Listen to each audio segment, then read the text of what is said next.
Everyone, welcome to the Muscle Science for Women podcast.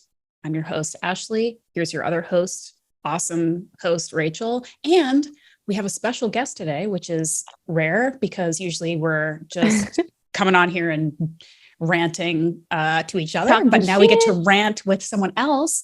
Brie is joining us, and we are going to introduce her and talk to her and learn from her. But first, offline, we were just getting ready to dive into some very juicy gossip, and we decided to press record. So we're going to do that first. Then we're going to talk about like the meat, no pun intended, of our chat today. Does that work for everybody? That sounds great. Okay. Works for me. We're talking about the topical news that the Liver King has, I don't know, just been outed for like using as many performance enhancing drugs as a human being possibly could without exploding. Okay. Can I just start? Because I actually have a history with ancestral supplements. I don't know about you guys. Like, you know this, Rachel, like, not necessarily anymore. But first of all, no one in the world is surprised by this. No one. There's literally no one. We were anticipating it. In fact, we knew it to be true. We knew it to be true. The only thing I think that really upset or irritated most people there's probably a lot of things that irritate people about him, but it was that he didn't talk about it because from my perspective, his audience, the type of people he is speaking to, steroids, growth hormone, all this performance enhancing stuff, that's so commonplace and so not taboo that it made no sense that he would never, ever talk about it and that he would purposely avoid it. Mm-hmm. And the thing that irritated me from an ancestral point of view, because I believe in organ meats, I believe in high protein, I believe in all these things, it like gives the naysayers an excuse that we're all hacks now. It's like, well, look at this fucking guy who's like, oh, you know, this is just me being in the sun and eating liver, but really he's like geared to the gills. It's like, the other stuff is still good. Just listen to the normal people. Listen to the normal people, not the crazy people. But so I used to work with Ancestral, and I will still say, for my part, from what I know, that company's products are good. And everyone that I've ever worked with personally at Ancestral has been friendly, transparent, awesome people. I've never interacted with Brian. And at the very beginning, I remember like way back in the day before he did his like viral fame thing, I was like, hey, I'd like love to have him on the podcast to talk about the company. And they were kind of like, yeah, he's not really like into that. I was like, all right, fine. And then he, did what he did. But okay, so that's basically what I had to say initially, but it's just like, I think the bigger issue, and this is a conversation I want to have on the women's side too, the bigger issue that I have in this like health world is the lack of transparency, because we are in a new age where we're allowed to do whatever we want to our own bodies. It's our body, our choice. Do whatever you want, take whatever you want, enhance whatever you want, do whatever the hell you want, but don't lie or be obtuse about it. Like, just be upfront, because then it helps people make their own decisions. It helps people know what's real and what isn't. Right. So I just, the weird, like, trying to avoid the conversation when it was the most obvious thing in the world was just off-putting to me. Anyway. Yeah. And I don't think he avoided the conversation. Like, he leaned into it and said, yeah, I don't touch the stuff. And you see on that more plates, more dates, clip that they created, which I thought was super informative. I thought the charlatan part was so interesting because it's so true. The other big thing that I think is not being talked about enough is the pressure to look a certain way to be in this health circle. Like, it was before he got big that he started taking this fear and going all in on performance enhancing drugs so that he could build the following that he wanted to build, so that he could have the financial and business success that he did. And that's the part that I'm sure we've all experienced this, and anybody listening to this has experienced that in order to be a health and fitness professional, we have to look a certain way. We have to be able to train a certain way. Nobody trains the way that he does unless they're doing something. And I do agree that it's discounting all of the great work he is doing with lifestyle and nutrition and looking at your habits and changing your lifestyle away from what modern society has created for us. Everything's just so freaking easy now. Like I literally could do everything from my couch, but the fact that he's out there on a ranch, you know, doing all of his like 9 pillars or whatever, like that's what we should be talking about. But it just is unfortunate that now there's no trust because he lied. I mean, I'm cool to like not give him any more attention. My beef was always like, what about all of the people who are doing this and aren't being crazy for attention? Like, I wish those people would get a little bit more play. but I've had to come to terms with the fact that I will never do things just for attention, and that because of that, I'm gonna have less business and eyes on me and followers. And Rachel and I, we've talked about this. We're trying to build a business together, and it's increasingly difficult in a very oversaturated, like low attention span, low engagement world. And maybe we can talk about this with you as well, because you do a lot of very similar work to us.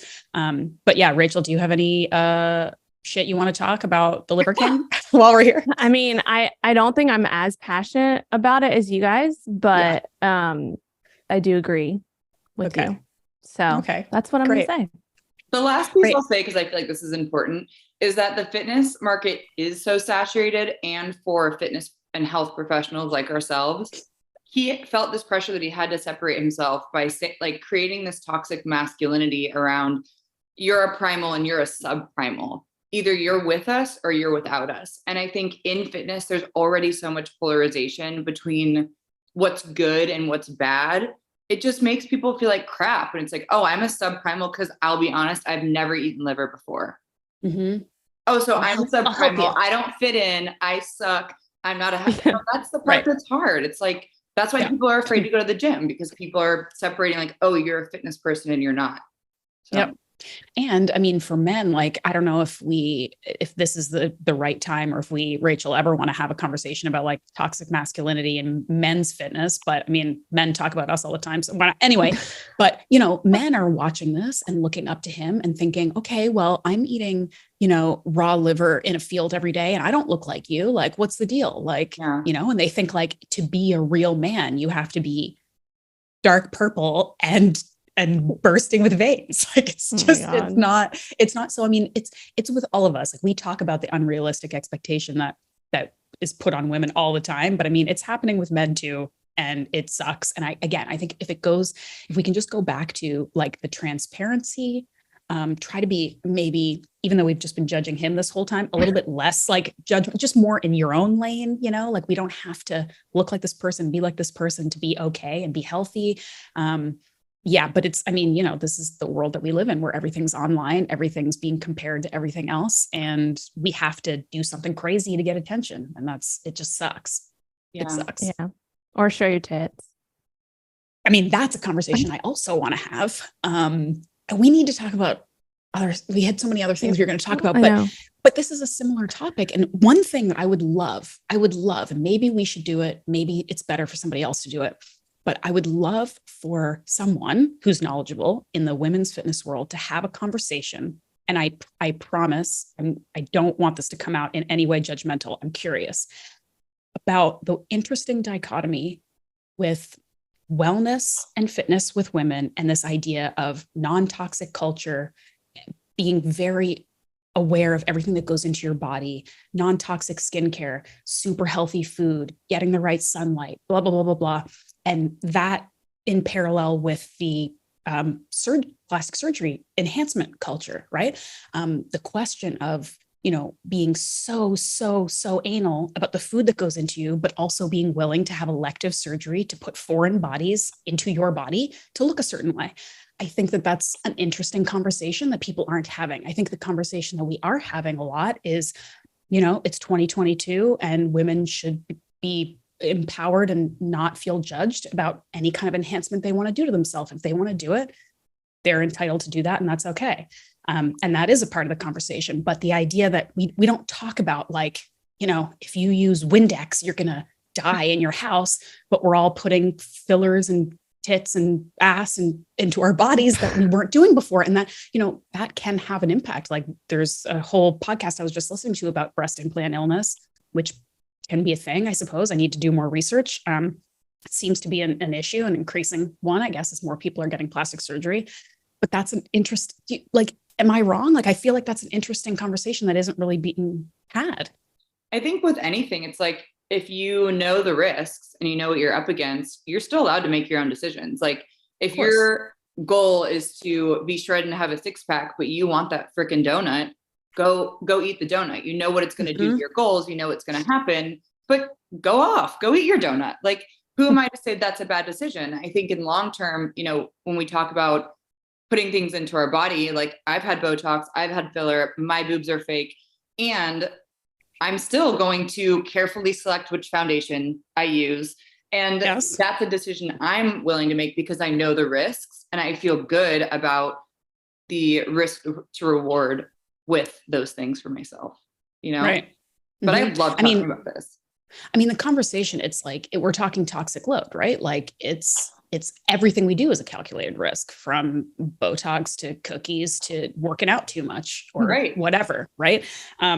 But yeah, I mean, I appreciate you talking about it because I do think it's again, a bigger issue for women, right? Like, I don't think there's a ton, relatively speaking, of men getting filler and implants. I mean, it exists, but certainly not as much. Botox for sure. I mean, listen, but still, it's definitely in cosmetic surgery is definitely still much more of a woman's focused industry for sure. And we might have to have a whole podcast on this. I think we might. I think we might get some questions. Oh my God. I should tell you guys the horror stories of my breast augmentation. That would be a wild, Katie podcast. This is part of the question too. Like, again, and I know so many women who have had boobs put in and all kinds of stuff, and they're dear friends, and I've asked them all kinds of questions, and I'm so fascinated and I'm so interested. But it's just, again, I feel like we're in a society where like men aren't being asked to undergo surgical procedures to look a certain way. And I don't want to say it like you don't, like, I don't want it to be like I'm judging you because you did it, because I'm really not. And I really don't give a shit what other people do. I think that's part of why I can sleep at night, because I really don't, I mind my own fucking business. But it's like, how do we jive this? Women can do whatever they want. Women can look however they want. Women are empowered and intelligent and have more rights and freedoms than they've ever had. But everybody still wants to get their face done and their tits done and their ass done. Like, it's just an interesting conversation. I don't know. There probably isn't an answer. There probably isn't like a clear. I think this is also related to like the magic pill idea. Like, if you told me I could have a 6-pack with one magic pill, you better fucking believe I'm going to take that pill. Are you kidding me? But that would be our show sponsor. Yeah, exactly. But that's the other thing too, is like, we live in a culture and a society where we all want things quickly, and with body enhancement or, hormone enhancement, all that stuff is the magic pill. So it's so, like, what's the word? It's so tempting. Yeah. It's so tempting to like, oh, well, I could just have the butt I want by just paying a couple $1,000s.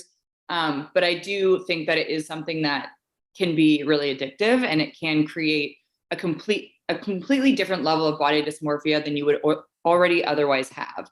And that's the part that I think isn't talked about enough, is that once you start, you're like, well, I've already done it. Why not open the floodgates and do everything? Because it was so easy and I feel so confident, and all of that kind of spiral definitely happens. I think that's definitely a valid part of it that isn't talked about enough, because it's also a gray area that is subjective to everybody. Because I think all of us, regardless of what we have or have not had done, have all seen people on the street that we internally judge like, okay, you took it a couple steps too far, whatever that looks like to us. Right. But most of these people aren't thinking, I want to take it 2 steps too far. They're thinking like, I did it and it looks nice, so a little bit more will look nicer, and a little bit more will look even better, and so on and so on. It's like the same with like tattoos, or it's the same with leanness or whatever. It's very hard. This goes back to a conversation Rachel and I have all the time about moderation. Like, it's very hard to find that balanced, moderate place in life with anything. It's so much easier to be extreme one way or the other, to like, just eat whatever the hell you want, like you're going to die tomorrow, or eat like you're doing a bodybuilding competition. Those are both like the extremes are like easier to live in than to find some balance that just makes sense and kind of makes you feel good. Because I guess we're in a culture where we're constantly striving to keep up, like Liver King styles. We just want to, why would we settle for like kind of just looking like ourselves and looking okay when we can look this much better for a couple $1,000s or a little bit more work, or, Yeah.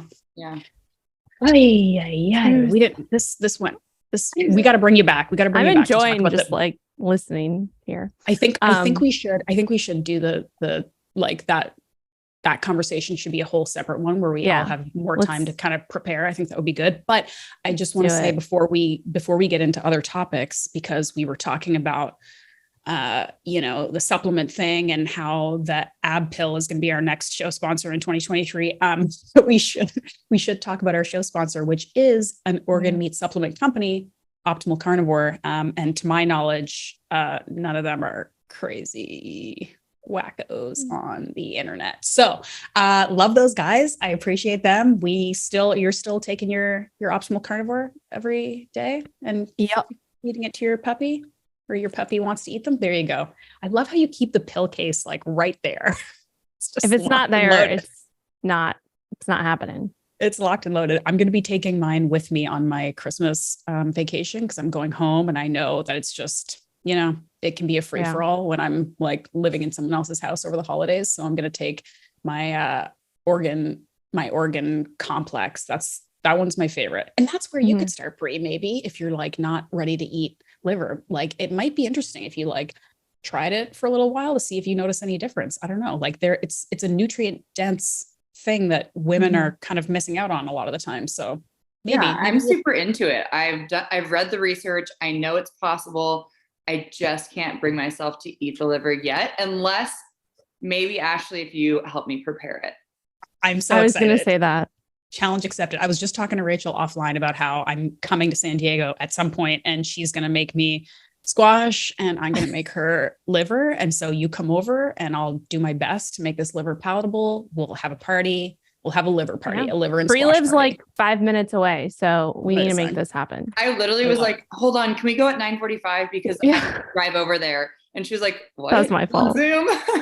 It kind of would have been cute to have you both like just next to each other, like looking at each other. While I was thinking that originally, but then I was like, I've never done a recording in person, so I don't know like how the microphone works. I was just like, I don't want to deal with that right now. So looking at each other. Well, I would like that next time. If you come to San Diego, we can just all be in the same room. Yeah, I would like it. I would like it.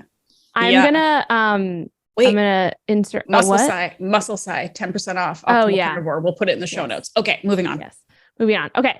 So I feel like we're already like half an hour into this podcast, but I want Brie to kind of introduce herself and tell our audience who she is. Give a little bit of your story, just like, because I know, and the reason why I wanted to have you on, well, there's many reasons, but one of the main reasons is because Ashleigh and I recorded a podcast, I don't know, a month ago now. And we mentioned like one thing about CrossFit, and everybody was just like all up in arms, and like panties were twisted, and it was just a whole thing. So I was like, oh, well, we both have obviously backgrounds in CrossFit, and you obviously have a big background in CrossFit. And I think that sharing a little bit about your story and how you kind of transitioned to where you are now, and just giving us a little idea of that, and then we can kind of chat about it. Great. I am an FBB, functional bodybuilding master coach, and I'm the coaching manager for functional bodybuilding. And I've been working for FBB for 5 years. I am so in love with this company and what we do. I like wake up and I'm so passionate about the type of people that we're helping, the message we're sending out. So rewind, this is Marcus Philly's company. Ashleigh, you know him. Rachel, you know of him. I met Marcus when I was in college. So I rode rowing Division I for University of San Diego in college. And then during that time, like sophomore to junior year summer, I found CrossFit. A friend was like, come do a CrossFit class with me. And I was like, that seems so intense. You know, the whole, like, it's too crazy for me. Go do a class, drink the Kool-Aid. I loved it. Came back. So then I went back to USD, and we were actually a CrossFit affiliate. My college was an affiliate. So I would do my double days for rowing and then sneak into the CrossFit class at night at 7 p.m. and do CrossFit. And I did this for like 3 weeks, 4 weeks. And that was during the Open. So the Open is like kind of the start of the competition season for CrossFit. So I'm doing the Open while we're competing in Division I rowing. My coach found me and was so pissed. She's like, if you keep doing this, I will literally kick you off my team. So I was like, fine, I'll wait till I graduate. I graduate college and immediately didn't even skip a day, didn't take one rest day after the national championships, and went right into competing in CrossFit. I had met Marcus a handful of times. And when I told him I wanted to compete, he was like, well, you're going to need a coach. And I was like, okay, perfect. You're going to coach me. And he's like, let's do it. So he coached me for about a year and a half. And then I moved to Hawaii and competed in CrossFit for CrossFit 808, went to regionals a couple of times, made it as an individual. And then my hormones took an absolute shit and hadn't had a period in 5 years, was not able to sleep, wasn't able to regulate my emotions. You know, I was binge eating. There were so many things that were going on for me. And I had hired a different coach at this time because I was moving back to Marin so I could work for Marcus. And he's like, too many hats. I can't be your training partner, best friend, and your coach and your boss. So I hired Mike Lee, who was the former GM of OPEX. And he's like, if you want to be a mom at any point in your life, we need to look at this right now. And I will always be grateful for him for that, because this started my entire journey of holistic health and actually helping people look deeper into fitness. So then got my hormones tested, was flatlined on all female hormones, started rebuilding those back up, acne, everything. So then I stopped competing in CrossFit, and now I'm doing just functional bodybuilding and in the best spot physically that I've ever been because of that. And I'm so grateful for CrossFit because it got me into fitness, but it's been definitely a wild ride. Lots of bumps. Mm-hmm. Mm-hmm. I think thank you for sharing that. And I think, I mean, the CrossFit part of your story is a pretty common one, which is why we talked about it. And I think that one of the ways that it is as potentially problematic as it is because it appeals to athletes like yourself who get out of college. Like there's some stat, and I read it somewhere, that like high school, college, like D1, or even just like a sort of high level athletes in their university years, like 80% of them do not do another sport when they get out of university. Like that's it. Like their sports career is over, right? Because unless you become a professional athlete, which even then usually doesn't last very long, like most people are used to this like high cortisol, high intensity, exciting, training regimen, and like all of the things that does to your brain. And then you get out of university or high school or whatever, and you're like, okay, well, now what? And that can be a major identity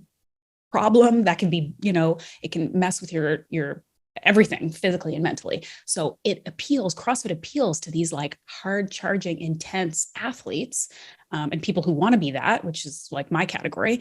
And that can cause problems because maybe we don't have the same level of support. We don't have the same level of like coaches and people who are kind of trying to provide like balance and perspective and stuff like that. And frankly, we've talked about this too, Rachel, like when you hit a certain age or a certain place in your life, like you probably just shouldn't be doing that kind of intensity, even if you still can. It's not ideal. You probably shouldn't be.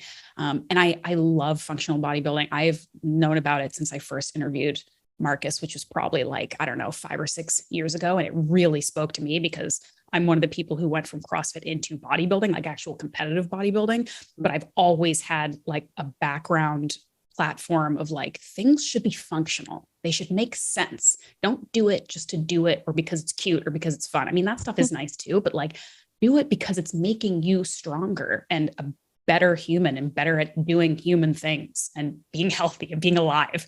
And I like that you mentioned OPEX because like OPT, James Fitzgerald, like he actually played deeply into this for me as well. My husband was a competitive CrossFitter for a while. I was never good enough. I just like did a couple pull-ups and like walked away. Same. But I was like, I got to like a certain level and then I was like, I'm not competitive enough. Like, this is good enough for me. I can ride this out. But my husband competed and he actually had James as a coach for a little while. Cool. And I feel like they have very similar mindsets too, of like just stuff that's functional, stuff that takes into account your life and you as a whole person instead of just who you are when you walk into a CrossFit gym, right? Can you tell people a little bit about what functional bodybuilding really means and what it looks like? Yeah, actually, we were an OPEX affiliate. So OPT now is OPEX, That's by old the way. school. Yep. Yeah.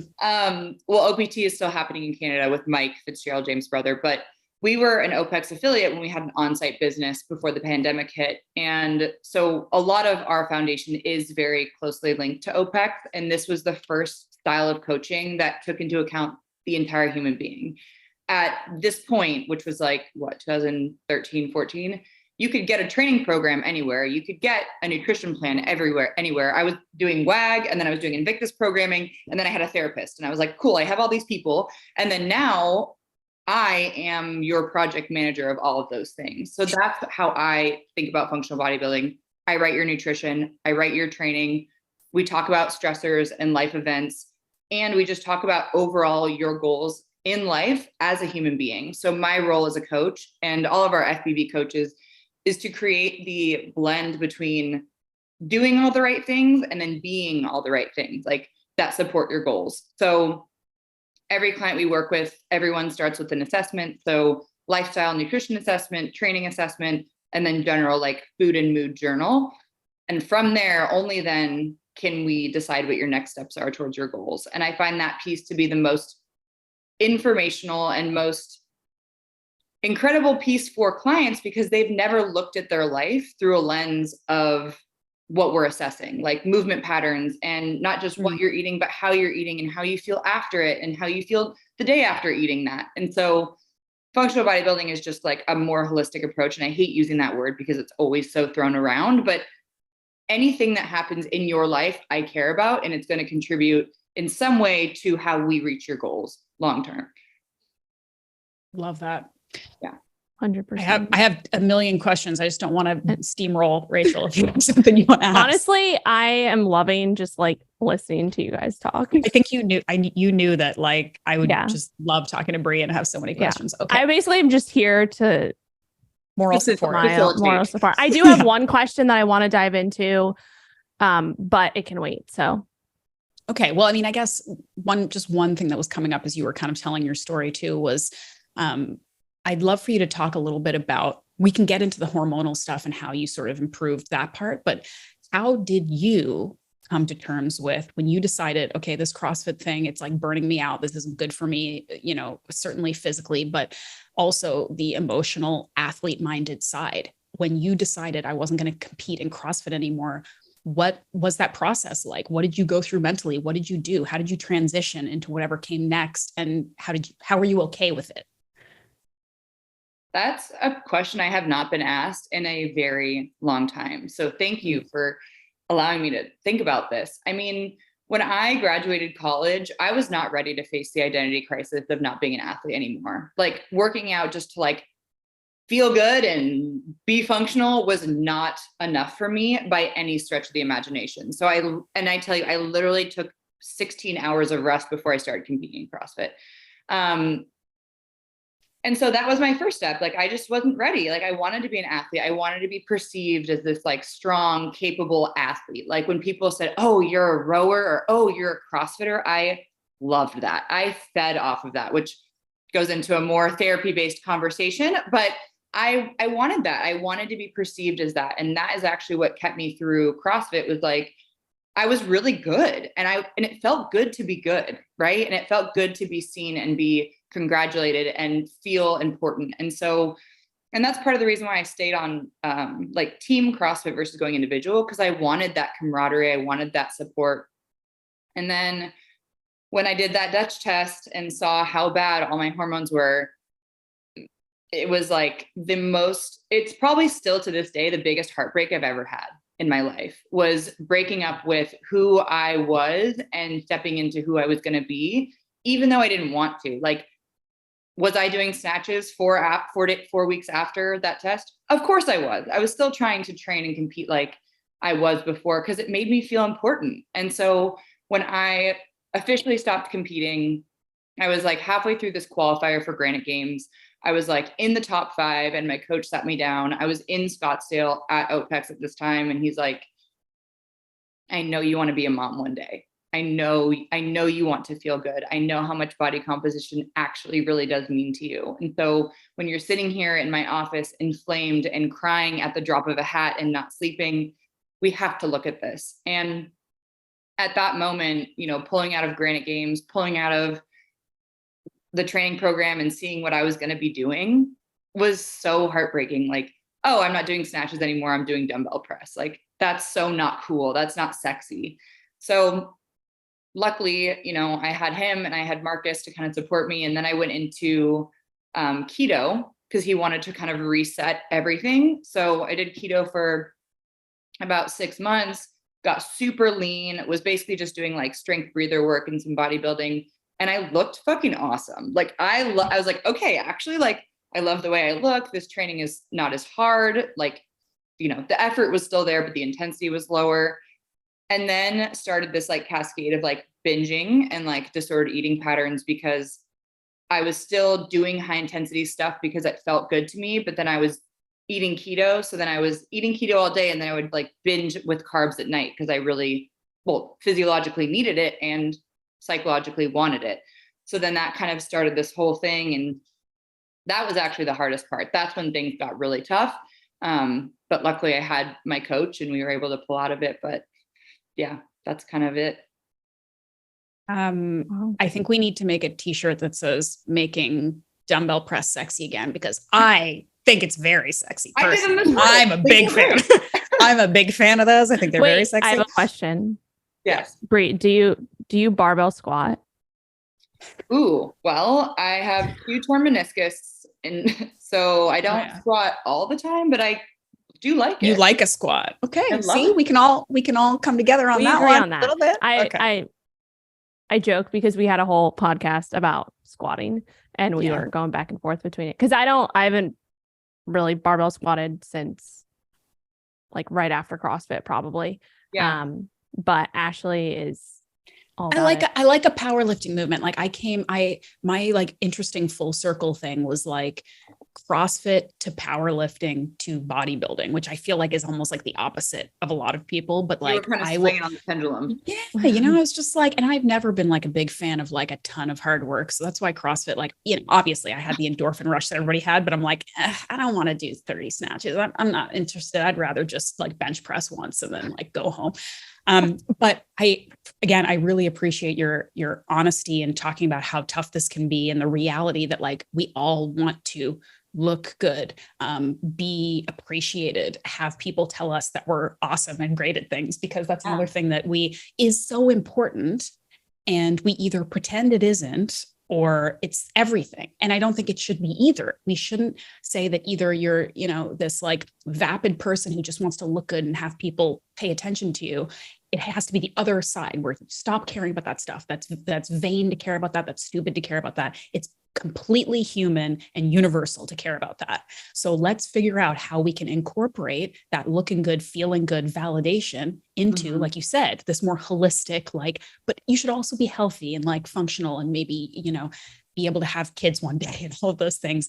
And, you know, I appreciated you talking about this like stark moment of what I was and what I'm going to be, because I have similarly gone through something like that with having a kid. I had a baby 15 months ago, and I have been going through that process continually of like, I am somebody different now, and I have different priorities, and the reality is going to be different. And some of it's wonderful, and some of it's like, oh God, who am I now? You know? And I think that finding like the beauty in all of that, like it can be, you can mourn it, you can be sad sometimes and be excited other times. And I know that I can tell already that you have the kind of personality where similar to me, where I'm like, okay, well, I'm not the same person I was, but how do I crush this now? How do I crush this new version of whatever it is?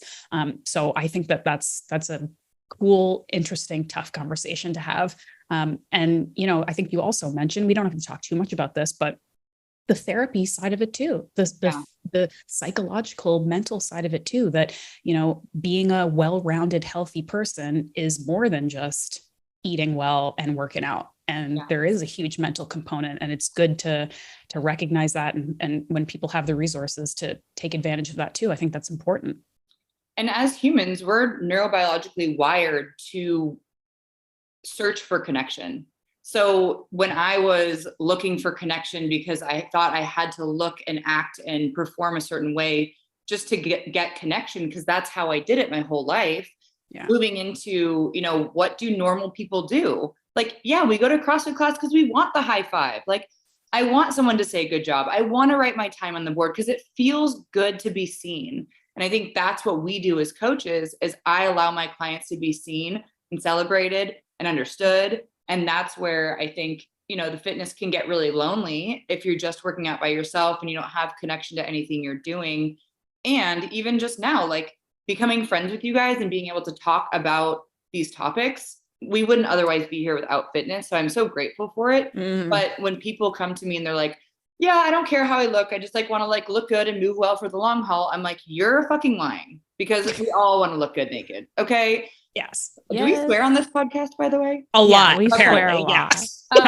So I will literally tell someone point blank, like, I will not take you on as a client because that feels like a lie. It's like you can prioritize, functional movement and the things that you want to achieve, of course, but don't lie to me and tell me you don't care about how you look naked. We all do. We're hardwired to look that way. And when I moved into bodybuilding, and I'm sure you guys felt this way too, I started seeing my muscles grow. I started feeling that mind muscle connection. And then that became addicting and actually outweighed a large part of needing to be seen and doing things a certain way and getting the high fives, because I was getting self-satisfaction from the work that I was putting in for the first time in my life. Yeah, I love that. I love that. We talk about this a lot we talk about a lot of the things we're talking about, like recovery and, hormonal health and nutrition and all that stuff in the course that Rachel and I do together. But this stuff is all things that usually aren't covered in a typical coaching relationship. So it's cool that you're talking about this. And I'm interested in what kind of clients you have. Like, the clients that you bring on, are they people who have sort of been through it all too and are kind of like, I don't know what next, like what's functional bodybuilding? Like, just give me something. Or are you getting young women who are kind of new to the fitness world? Like, what kind of what kind of clients are you getting? I coach people who see fitness as something that happens every day, just like breakfast. It's it's part of my routine. I like it. It makes me feel good. It's something that I feel aligned to. Those are the types of people I coach. I'm not going to convince you to work out. I've been doing this too long. Yeah. We've all been doing this too long. If you don't want to work out, don't fucking work out. Leave me alone, but if you're I want to work out, but I don't know how, I don't know what to do. This is what I want to do. I'm willing to put in the work. That's the person I coach. The person who's willing to put in the work, who's willing to try some new things, and someone who's willing to be super honest and open about feedback and how things feel in their body. Because at the end of the day, I'm not living in their body. I can only take the information that they give me. So the clients that I coach are very communicative. They're very upfront about what they want. And even if they don't know exactly what their goal is, a lot of people will shy away from coaching because they're like, I don't have a goal. I just feel like I should work out and I want to work out. I love those people because we'll create goals based on your assessment, based on what's most important to you. And then I also work with people who are the burnt out CrossFitter. It's just, we coach people who are very similar to us, right? That's very common. And so I love the burnt out CrossFitter more than anything because I can show them that they can still get a little hit of that mixed modal training, and you can still do snatches and bicep curls in the same workout and actually get better results and feel better in your body. I used to work with a lot of people who were CrossFitters and wanted to compete. And those people are amazing. And I was proud of them, but I just never felt connected. I'd be writing these warm-ups for qualifiers. I'm like, I don't fucking care. I don't care. So now I just coach people who want to look good naked, who feel like they have a connection to fitness that's beyond just I should do this. It actually feels good for them. It's something to look forward to. And then people who are willing to go deep and internal about really what fitness means to them and how they can be a better person outside of the gym by going to the gym. Mm-hmm. Yeah. I have another question, and then I promise I'm just going to shut my face. And Rachel, you No, got to ask please a go. question because I feel I bad. don't. I Okay, think you but are asking the questions that I want to ask anyway, and you're just better at it. So just no, go. okay. I appreciate that. Okay, but this is a bigger conversation. I want Rachel, I want you to weigh in on this too, because I feel like one of the cool things about the work you and I do together, we obviously have many similarities and similar mindsets on things, but we're in slightly different places in life and have slightly different approaches. So I'm really interested in your thoughts on this too. But you talked about creating goals with your clients. Mhm. And I just listened to, and I was discussing this with my fitness nerd husband, this podcast with James Fitzgerald, and he was talking to some guys. It was a podcast that's like, a little more like young and broy, like people who are still a little bit more in the CrossFit Kool-Aid stage, but new enough to know that James is like a smart dude and He like knows what let's he's learn talking from him. about, even though he's gone a little Yeah. off the deep end recently, just with how much he pontificates about fitness. But Okay, so this is a anyway, conversation that I want. This is good. This is where I'm going. So he was basically saying, and I can't talk about like how we got to this part, but he was basically saying that like goals are bullshit. And he was saying that, we need to stop like enabling clients with these like shitty goals that create a cycle of like, okay, we'll get there in 3 months. And then, well, now we got to come up with another goal. And if you don't have a goal, there's no point. He was basically saying like, we need to stop prioritizing like sexy, fun goals and teach our clients that health and wellness and just living well and being a functioning human is more important. And I'm thinking, okay, that's a nice idea, but realistically, that's not how human psychology works. Also, I bristled a little bit, even though I agree with so much of what he says. I bristled a little bit about this particular opinion because it's another one of those like he was able to kind of go do it and live it, and now he's telling people that like goals and hard work and like being super lean and working super hard is stupid because he already got to go do that for himself. And now that he's in a different place in life, he's, older and has his kids and he's got this great business and he's working with clients and he's in a stage of life where what he's saying makes more sense. Yeah. But the reality is there's still an infinite number of people in their 20s and maybe 30s too, and whatever, who still want to crush hard goals and still are like after that kind of, excitement and sexiness. And to just say that that's stupid and you should just care about being healthy, like that's not realistic and it's not helpful. And it's also not helpful to client or to coaches who have to take these people. And so if people are coming into them and I need work and I need clients and I'm trying to help people, and if I tell every single one of them, like, your goals are stupid, don't have goals, let's just work on being healthy. And they're like, okay, never mind. I'm just going to go to somebody else who will help me with my goals. Yeah. It's just that I just felt like it was a conversation that like, I get where he was going with it, but it's also like, that's not necessarily a realistic thing. So thoughts. It's giving me Vince Vaughn in Wedding Crashers vibes, where he's like, if you don't set any goals, you'll never be upset because you'll never not reach them. Like, yeah, I mean, that's what it's giving me right now. To be honest, I do agree with some of that stuff.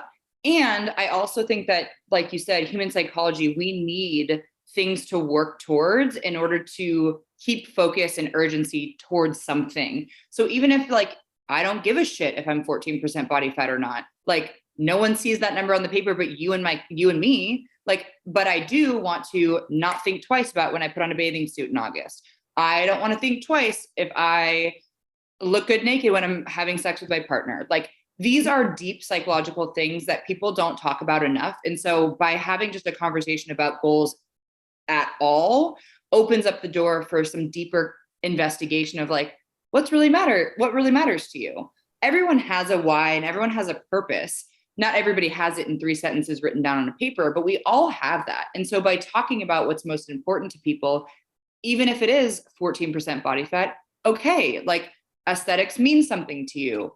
Mm-hmm. Your appearance means something that's going to help you get somewhere. Or, yeah, I mean, I think with every client at baseline, we all want to look good naked, right? So like, even if like we don't have a specific metric attached to that, we like want to feel good in our bodies. That means injury free, that means strong, that means capable, and maybe that means lean, and your favorite Lulu shorts fit you with a shirt off, great. But at the end of the day, if a client comes to me and they're like, I don't have any goals, I get super excited because then we can create them and I can investigate deeper with them. And every client I set goes through an assessment. And so our physical assessment is textbook OPEX from 2017. And every time they do a new CCP, I take it. This last one, James has gotten a little freaking wild, and they had to like take him off from doing like the calls because he was just like going off on these tangents. We're like, are we talking about tempo anymore? Or are we talking about something else? So like say if a client can rear foot elevated split squat 8 reps at a third of their body weight, but they can't do 6 for a press, then okay, we need to work on your pressing strength. So structural balance is a huge theme for us with all of our programming, everything we talk about. And so I want to make sure that every client can do every movement and can do it within a strength percentage that is relative to their body weight so that they can do the things they want in life. And it's just easy. It's like, I don't really care if you can split squat a third of your body weight, but like it feels good to get there. And if I tell you, Ashleigh, you need to do this every single week for the next 6 weeks in this training cycle so we can cross this thing off our list, it feels good to like helps. Yeah. It just like helps to be like, oh, I'm doing these split squats because I have this goal, not just because I fucking hate split squats and I'm doing them again. It's like, I think that's where goals can get really exciting and can create an excitement around fitness that people otherwise wouldn't have. Like when you go to a bar class, you're not like, oh, I want to do 15 plies in a row. It's like, no, that's what's so cool about strength training. It's like, there's numbers, there's progression, and there's an endpoint that is never truly an endpoint, but you always can have somewhere to get to. Can we all go to a bar class together sometime and see how excited we can get over it? Oh my God. Have you ever gone? No, I can't even do Pilates. My friend made me go to a Pilates class. Again, getting judgmental here. My friend made me go to a Pilates class and I was like, this is the stupidest thing I've ever done in my life. And I hate it so much. Anyway, I don't want to go into that, but just to respond, Brie, like, I think it's also about meeting clients where they are, because even if from my perspective, I think that their goal is either, I don't know, silly or stupid or repetitive because they've done it a million. Like if I'm thinking like, that's not the best goal, but if it helps me get to know them better, if it helps me get to understand what's important to them, and if I can like sneak in the real life functional, this is going to make you a better functioning, healthier, happier human under the guise of helping you reach your goal, great. Like, I think I'm seeing like a little bit with James that he's just like, he's been doing this so long and he doesn't have like the patience and he doesn't have like maybe the bedside manner anymore. And he doesn't give a shit. So he's just like, your goals are stupid. Whereas like the rest of us still working on like one-on-one clients that need to like, I don't know, we're not maybe doing as well as James, and we don't have the liberty of being like that. We can, just have a little bit more of like it's a semantics thing. It's like what your goal is, I'm going to take it and use it to make you healthier, Anyway, Rachel, thoughts? Yeah, no, I was going to say it's what we always talk about too. This is something like when it comes to goals, at least for me, what kind of gets me excited when a client comes and they're like, okay, I have this, and this is the most, obvious. And we talk about this all the time. Like, I want to lose body fat, right? It's a woman, right? I want to look naked, lose body fat. And I'm like, okay, well, we can go that route. But like, how long have you been trying to do that? Like, how many years have you been trying to lose body fat? Or have you successfully done that and gotten to a point where you're like, okay, like I don't look the way that I want to look. And then it's like, all right, let's focus on actually not being in that scarcity mindset and not being always trying to diet, and let's flip gears and, understand what actually changes your body composition, right? Because this is what we talk about with this podcast all the time with our muscle science program. It's like, you are not building the shape of your body by just constantly restricting yourself. Right. Yeah. And so that's where I get excited when I have like a female, I only work with females mostly, that comes in like, I like have this goal of losing 20 pounds or whatever. But I'm like, all right, well, have you done this in the past? How's it gone? And they're like, oh, like, yeah, I did it. And I didn't look how I wanted to. And they're like, okay, well, there's a reason for that. So I don't know, just speaking to goals, I guess it's like, okay, I think it's super important to have goals, but I think having a coach to help guide you through that and actually help you to realize what your goals actually are, because they might be different from what you think they are. I think that is super important. And that's like kind of what lights me up, especially when it's goes from, okay, let's stop restricting and let's actually like build some fucking muscle and then see what happens. Right. Mm-hmm.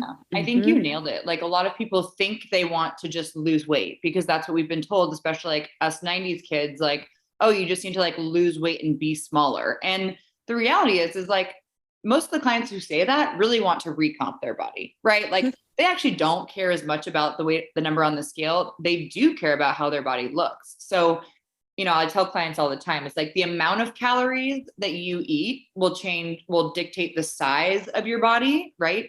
But the type of training you do and the type of, you know, care you take for your body, that's what determines the contour of your body. And most of us want to be contoured a certain way. Like, I don't care about the size of my body, but if it looks good and I feel toned, that's different. And so a lot of the women that I've coached, it's like, oh, you want recomp? No, okay, no big deal. We don't have to go into a 20% deficit. We just need like a 5% deficit and some really good progressive overload. And that is like so freeing for so many, and men included. I coach a lot of men too, and men do have a lot of body dysmorphia and have been taught a lot of things that are conflicting, like be strong and be big and be powerful, but then also look really lean and have a six pack. So then you have these like people running around all skinny fat because they're just like doing cardio and not eating enough food. And it's like, you're not, yeah. Whoa, whoa, we can go down that rabbit hole. Well, I'd love for you to talk about, because I was going to ask you, like, what do you see as the biggest challenges or things that your clients are either believe, myths or whatever that they believe, that are limiting them? And I'd love for you to kind of talk about for men and for women, and if it's different, because it does seem like we're kind of like mirrors, like, you know, different sides of the same coin, right? Like dudes are trying to get bigger, women are trying to get smaller. We're both possibly doing it in different ways because the expectations are unrealistic. But yeah, if you could speak to that. I mean, are dudes trying to get bigger and are women trying to get smaller? Yes, but in reality, most of us want the same thing. And that's something, like, I specialize in body recomposition. That's the thing. I very rarely put people into large caloric deficits just to shrink their body. Like, if that's their number one goal and they're like, no, I actually want to lose 30 pounds and I don't care what I look like, I just want to be smaller on the scale, I'm not probably going to work with them. And it's very far and few between that I work with people who want to like actually mass, unless it's a goal of recomposition long term. So, you know, I think we've been spoon fed so many conflicting ideas, and especially with how saturated the market is with social media and with all different types of fitness being out there, it's really hard to sift through and really find what the true best step is for someone. And that's actually, I think, our role as educators, as coaches, is to help these clients navigate the bullshit that's out there, right? This is how we started the podcast. It's like, am I going to get a six pack by eating liver? I don't know. But I think the number one problem that people come to me with is that they have lack of control around their diet. They're inconsistent with training and don't know why, and are not having fulfilling lives for one reason or the other. So with every client I work with, we start with protein, we start with sleep, and we start with walking. Like, I don't care if you're doing an 8-rep max split squat at whatever the fuck. If you're not walking over 7,000 steps a day, that's where we're starting. Like, yeah, you'll do the workout, but we also need to like work on steps, and we'll create ways to do that. If you're not eating at least a gram of protein per pound of body weight, guess what your macros are? Protein. That's where we're starting. You know, it's like, I'm not going to give you a macro prescription until you can show me and yourself that you can eat enough protein to satiate your body and stop these sugar cravings and stop this, you know, nonstop cycle of feeling like your body shape isn't what you want. I forgot the original question. So could I have that again? You need to be a spokesperson for the Muscle Science for Women program. Honestly, I think you're going to be a repeated guest, because I knew you guys were going to hit it off. Like, yeah, it feels so good here and watch. Talking about like the dopamine hit of like doing well and having people like tell you that you're great. Like, nothing feels better to me than when like intelligent, educated people in this world like yourself say things like, just eat more protein and go for walks. It just feels so good right here. It feels so safe. good. I knew. It's like there are times when I have clients and like they're paying me and I tell them that and I'm like, I feel like you paid me for more, but like this is the answer though. This is actually the answer. So like just hear it. Please hear it. Anyway, it just makes me happy because I mean it's at the end of the day, like we can make this as complicated and intense and detailed and, whatever as we want to, but the simple things will always be important and relevant to every single person. And you can't say it enough. It bears repeating until people hear it. I think the other thing that people don't talk about enough is that everyone thinks fitness is expensive. Like it's really expensive to eat healthy. It's really expensive to have a coach. It's really like, why? Like you could biohack and carb cycle the fuck out of your life and probably get what you want. But what if the free thing or the thing that's inexpensive is actually going to get you there? It may not be like as quick and as sexy when you tell your friends at happy hour, but like it's going to get you the same result, better result, and it's going to be repeatable for you for the long term. And I always tell my clients, like, I'm not going to give you any prescription, movement, lifestyle, nutrition, or otherwise that you couldn't do when you're 70. So if I'm going to have you track macros for 6 to 8 weeks, it's going to be for 6 to 8 weeks. It's not forever because I don't want you tracking your grandkid's cookie on his first birthday. Like that's not the business that we're in. So long term, like if someone comes to me and they're like, I want to look sexy for my wedding. I'm like, perfect. So anything that I give you now is something that will serve you when you're 70. They're like, oh, okay. Yeah. Like fitness is an investment. It's like if you don't have a 401k and then you're like pissed when you're retired because you don't have nothing. That's exactly what fitness is to us. And it, that metaphor isn't going to get me out of bed in the morning to go work out. Like I'm not like, I'm putting pennies in my my fitness 401k. But I'll tell you what, like thinking about it from, a perspective of injuries and seeing people get injured, and seeing people get chronically sick. It's like every so often it feels good to remember, like we're just putting pennies in the piggy bank for later on. And if you want to do like a super sexy macro profile, great, like go off, girl. But at the end of the day, like you're going to come back to me and you're going to want the simple thing again anyways. Yeah. Are you at this point just doing like one-on-one coaching or do you have other options like for folks who are listening and like Brie is amazing and I want to work with her? What can they? She's stealing all our clients, Ash. Yeah. No. Damn it. Hey, if I was Oprah and I had $1 billion, I would give everyone a therapist and a coach, both. Because like I can't be it all, and there are like okay, functional bodybuilding has 2 main service offerings. So there is the one-on-one coaching, and that's been our primary bread and butter for a long time. Is this one-to-one experience where everything is unique and customized to you, your needs, your goals, your obstacles, everything. I'm the coaching manager. So we have 6 coaches and I manage all the coaches to ensure that what they're delivering and what they're doing is right and makes sense and that they're feeling fulfilled in their careers. So I take a little bit of a mentorship role as well. I started our mentorship program in 2016, where we were coaching other coaches in functional bodybuilding and how to deliver fitness and health the way we do. Right now we are taking a pause on that, but I'll talk about mentorship and coaching theory with clients if that's something they're interested in. The other side of the business is called our Persist program. So that is our group program. Marcus handwrites it. There's 4 different tracks for different needs. Like one's a minimalist program for traveling on the go. One's Perform, which is like our CrossFit light program. Well, it's not even light. Like it's a fucking hard program, but like it's our functional bodybuilding version of CrossFit. And then that one is, if someone's interested in trying functional bodybuilding, just sign up for the first 4 free weeks. Like that's what I would do, just to kind of see, you can see all of the tracks. You can kind of see like what the programming looks like. I think they're great. I will always bias myself towards coaching. Like it has been a completely transformative experience for me. I just hired a new coach in March to just be seen and celebrated and cared for. And I think you get a dose of that from like the community boards and group fitness programs. I think that's great because again, people need that. But there's something about a coach who's not your significant other. They're not your best friend. They're not your parent. They're like, you probably haven't even ever seen them in real life, but they know more about you than you do. And how fucking good does that feel? Right? When I'm like, hey, I want to go on a cut because it's almost summertime. And they're like, hold on. How's your body look right now? I'm like, well, it's not that bad. All right, then what are we doing? Like, Yeah. calm down.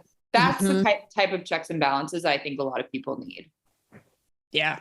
Absolutely. 100%.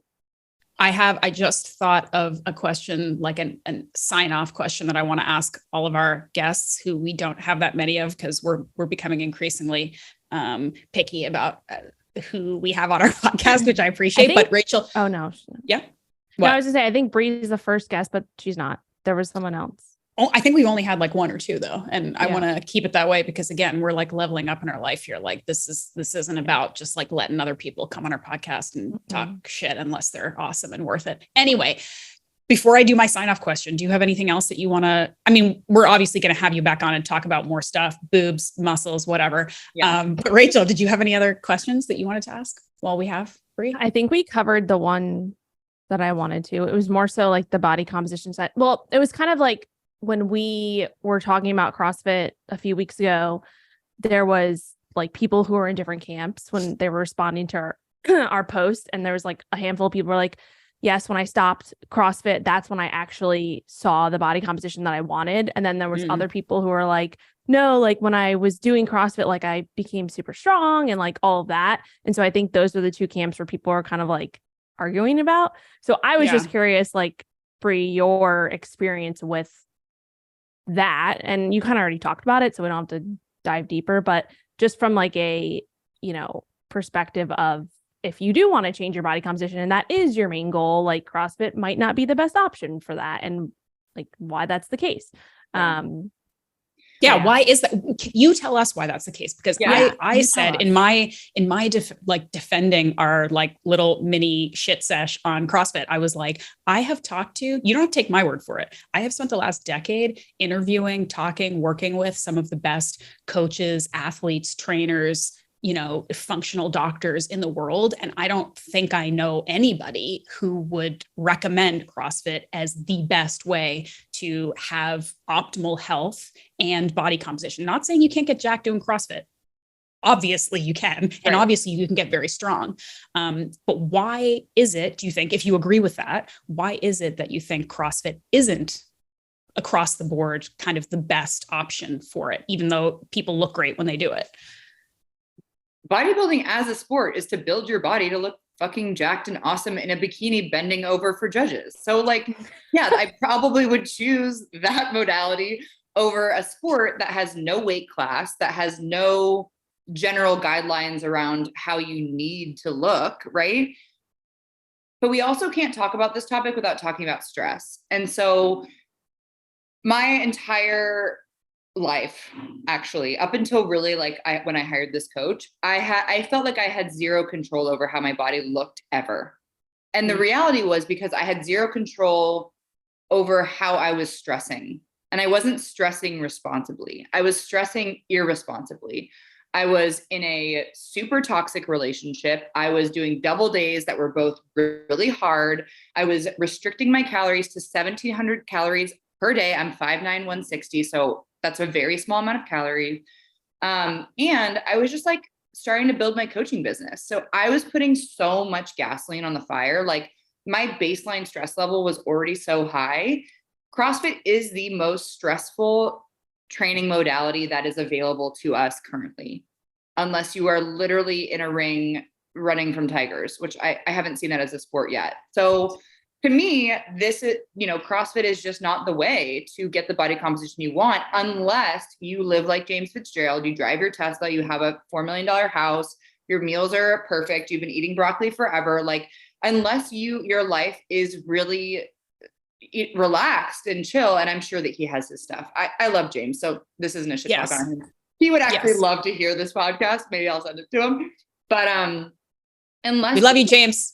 Yeah, we love you. Just kidding. Unless your life is really low stress and like pretty manageable, you're not going to get the results you want from CrossFit, because when your stress cup is so full, that's when hormones get screwed up. And if your hormones are screwed up, everything is going to be like, they're the marionette people of this body. And so I think if anybody's really trying to change their body composition, I would think a lot about mind muscle connection, trying to really stress a muscle as hard as you can, like Rachel, like going to absolute failure, like, but your effort is designed for the effort in the resistance training, not going glycolytic and anaerobic, lactic, all that stuff that we've been doing in CrossFit. It's all about like sustainable, repeatable, progressive practices. And CrossFit just isn't set up that way. The Hopper method is kind of bullshit. Yeah. So yeah, if someone wants to look good naked, just start doing functional bodybuilding, which is basically what you guys do anyways. It's like, so yep. Yeah.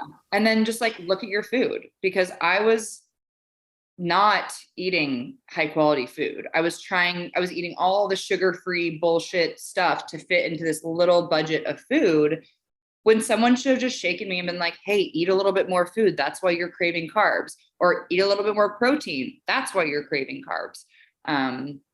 Anyway, long-winded way of saying, per usual, that, I think CrossFit is just not the way for people to avoid injuries and to get the body that they want, or to have the relationships they want, because stress cup will forever be overflowing. Yep. Yeah. You are, once again, I think, great spokeswoman for our program, because this is what we're talking about. And also it's like, we know that women too, the stress piece does have more of an impact. Like obviously dudes can be stressed and it impacts their health, of course, but we are hormonally more complicated, and that is impacted by stress. Yeah. There's more risk for us too. I mean, as a mom yourself, like there is way more risk for us to be stressed than for men. Like, absolutely. Sounds kind of fucked up, but it's true. It's true. We have women have a lot going for them that I believe is superior to men, but we also have some burdens to bear, and we have to balance that. We've got things to worry about that they do not. And that's the reality. Okay. So we could do this forever, and we definitely have to do it again, but I do have to hop off. So I feel like we covered a huge, huge amount for the beginning of this podcast. And Brie, thank you so much for coming on. You're amazing, as I knew you would be. Like any friend of Rachel's, I know is going to be smart and awesome. So I can't wait until we can maybe all three be in the same place and I don't know, eat some liver and do a Pilates class together. No, not really. Okay, quick rapid fire questions though. I want to start asking Rachel, if you're into this, it's stupid and small, but I want to start asking everybody who comes on, what is your favorite? Don't think about it. Your favorite food and your favorite exercise. Favorite food is baby back ribs. Yes. Like a full ass with a ton of sauce. Favorite movement right now, I am like crushing hip thrusts right now. And you're going to say I'm loving it. She's crushing it. Crushing. We did them last weekend, and I was like, damn, I'm just going to go hide in a corner over there. Amazing. Love it. Those were beautiful answers. Okay. Thank you so much. This was awesome. Can I answer? I'm just kidding. Yeah, you answer too. Go for it. I don't know what I don't even know what my answer would be right now. What's you split squats and squash? Obviously squash. Yes. Squashos and splits. I'm actually digging leg press right now, because it's one of the only things that I can go like heavy on because my back, but okay. And you? I guess like favorite food, dude. I mean, chocolate and pull-ups. We had to get an upper body in there. I mean, you have to. Mostly because I suck at lower body stuff. That's for the next call. Anyway. All right, ladies, thank you so much. This was so much fun. Let's do it again. And cool. Have a good day. Cool. Thank you guys. Bye.